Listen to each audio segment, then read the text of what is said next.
तो आज हम इस पुस्तक के बारे में बात कर रहे हैं, विषैला वामपंथ।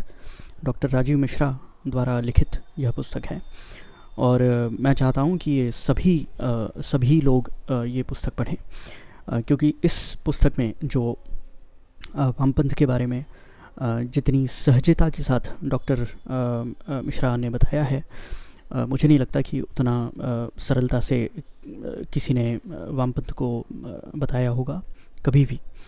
और ये पुस्तक, जैसा कि आप देख सकते हैं, बहुत ही छोटी पुस्तक है, ये बहुत ही छोटी। तो शायद अगर आप थोड़ा बैठकर अगर आप इसको पढ़ेंगे तो मुझे लगता है कि संभवतः 2 से 3 दिनों में आप इसको समाप्त कर लेंगे, पूरी पुस्तक को। इसका एक मराठी अनुवाद आया है जिसका नाम है डावी विश्ववल्ली। ये दोनों ही पुस्तकें आपको अमेज़ॉन पर मिल जाएंगी बहुत सहजता से। और वो जो मराठी पुस्तक है, मराठी अनुवाद है, वो अनुवाद डॉक्टर श्री सच्चिदानंद शेवड़े जी ने किया है और मैंने वो नहीं पढ़ा है। तो यदि आपको हिंदी और मराठी पढ़ना और समझना आती है तो आप अवश्य कृपा करके ये पढ़ें पुस्तक और दूसरों को भी पढ़ाएं। यदि आप किसी को ये उपहार में देना चाह रहे हैं तो उपहार में भी आप दीजिए, और विशेषकर युवा वर्ग को, ताकि उनको समझे कि हम किस शत्रु से हमारा सामना है आज के परिप्रेक्ष्य में। तो विशेषतः इस पुस्तक में वामपंथ के बहुत सारे और सभी लगभग रूपों का उल्लेख किया गया है कि वामपंथ पहले कैसा था, उसका ये दूसरे नाम क्या थे, आज कैसा है, और आज वो कैसे हमारे दैनंदिन जीवन में भी होकर हमको नहीं दिखता है। इसका जो पहला, जैसा कि आप देख सकते हैं कि पहला ही जो इसका चैप्टर है, उसका अध्याय, उसका नाम बहुत ही मुझे अच्छा लगा, क्योंकि एग्जैक्टली यही जो बात है वामपंथ की, इसीलिए हम कभी उसको ठीक से पहचान नहीं पाते। क्योंकि देखिए, पहला ही जो अध्याय है उसका नाम है वामपंथ अंधेरे में शत्रु। तो यदि आपका शत्रु अंधेरे में है और आपको दिखाई नहीं दे रहा है, तो न दिखाई देना ही उसकी सबसे बड़ी क्षमता है, उसकी सबसे बड़ी ताकत है। जब आप देख ही नहीं पाएंगे अपने शत्रु को, तो आपका हनन करना उसके लिए बहुत ही सरल हो जाएगा और आपको पता भी नहीं चलेगा कि आपके साथ क्या हो रहा है। तो ये बहुत ही मतलब पहला ही अध्याय बहुत ही अच्छा है, शीर्षक भी बहुत अच्छा है और समझाया भी बहुत अच्छा है। और जैसा कि आप देख सकते हैं कि जो अध्याय हैं वो बहुत ही छोटे छोटे से हैं, लगभग 4-5 पेज के अध्याय हैं, ये ज़्यादा बड़े बड़े नहीं हैं।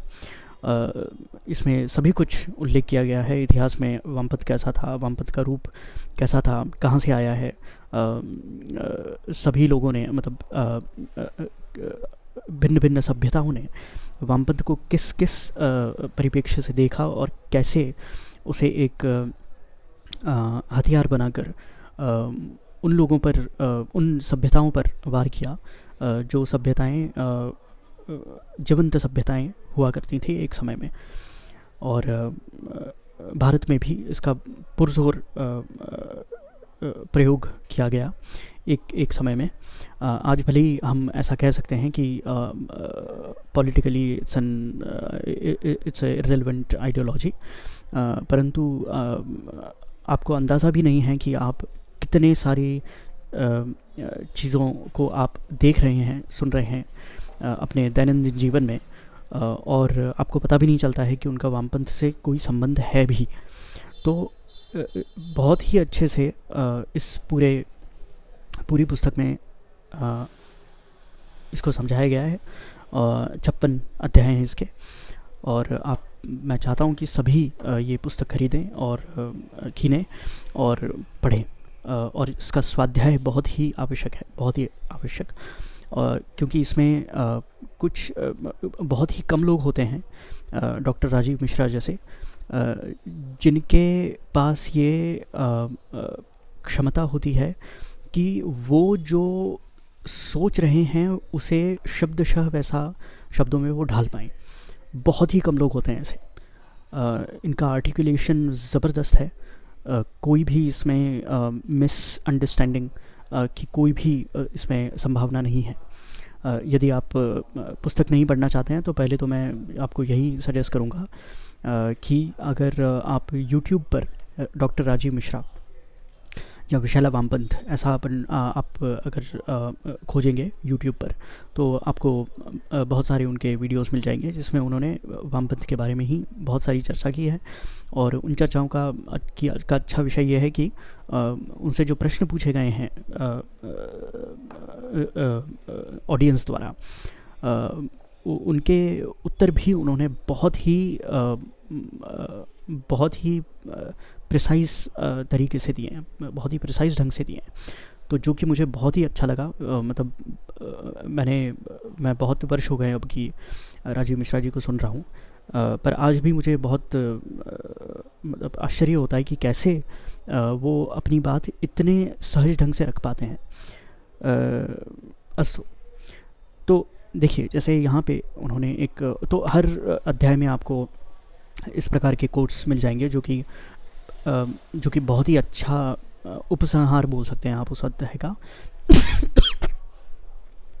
सॉरी।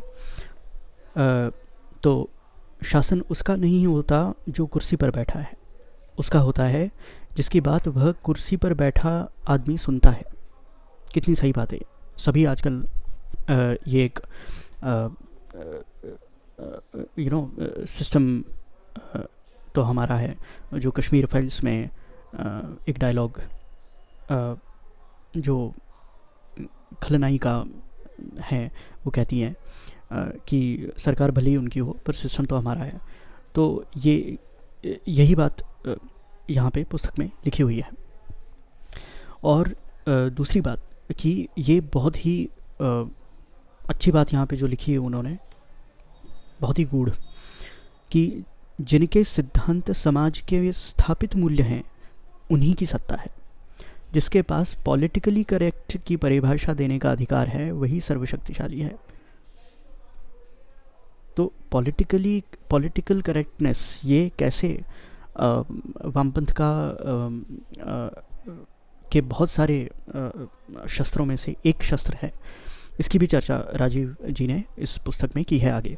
तो आप ये पढ़िए पुस्तक, बहुत ही आपको इतना आश्चर्य होगा कि कितनी सारी वस्तुएं जो हम प्रयोग में लाते हैं, कितनी सारी जो विचार हमारे मन में आते हैं, बहुत ही सारे उनमें से अधिकांश विचार वामपंथ के आक्रमण के कारण आते हैं और हमको पता भी नहीं है। मतलब हम उसे आक्रमण ऐसा बोलना भी हम नहीं चाहेंगे क्योंकि हम उससे इतने अफेक्टेड हैं कि हमें वो आक्रमण नहीं लगता है। हमें लगता है कि ठीक ही तो है यार, ठीक ही तो कह रहा है। पर जब आप उसकी गहराई में जाते हैं उस वाक्य की या उस स्टेटमेंट की, तो आपको पता चलता है कि उसके कहने का तात्पर्य एग्जैक्टली क्या है और उस स्टेटमेंट का, उस वाक्य का उद्देश्य क्या है। तो दो चीज़ें, इंटेंशन और उद्देश्य। तो किस इंटेंशन से कहा गया है कि वो आपसे क्या करवाना चाह रहा है और आप सच में वैसा करें, इसके लिए वो आपको हमेशा पुश करता है। तो इस प्रकार से आपको बहुत ही सारी बातें मैं अभी इस पे वीडियो पे नहीं बता सकता, पर आपको ये पुस्तक पढ़नी चाहिए। आपको बहुत ही कुछ समझ में आएगा। मुझे नहीं पता कि आपके क्या एक्सपीरियंसेस हैं जीवन में, पर मेरे बहुत ही सारे एक्सपीरियंसेस ऐसे थे कि जब वो एक्सपीरियंसेस मुझे हुए, वो अनुभव बस रजिस्टर हो गए कहीं। मुझे पता ही नहीं चला कि उस समय पता नहीं चलता था, जब मुझे पता नहीं था कि वामपंथ क्या होता है। तो मुझे पता ही नहीं चलता था कि जो मुझसे कहा गया है अभी अभी उसका अर्थ क्या है या उसे किस प्रकार से देखना चाहिए, या क्या वो कटाक्ष है या फिर वो किसी प्रकार का आक्रमण है, मुझे पता ही नहीं चलता था। तो और मैं उससे बहुत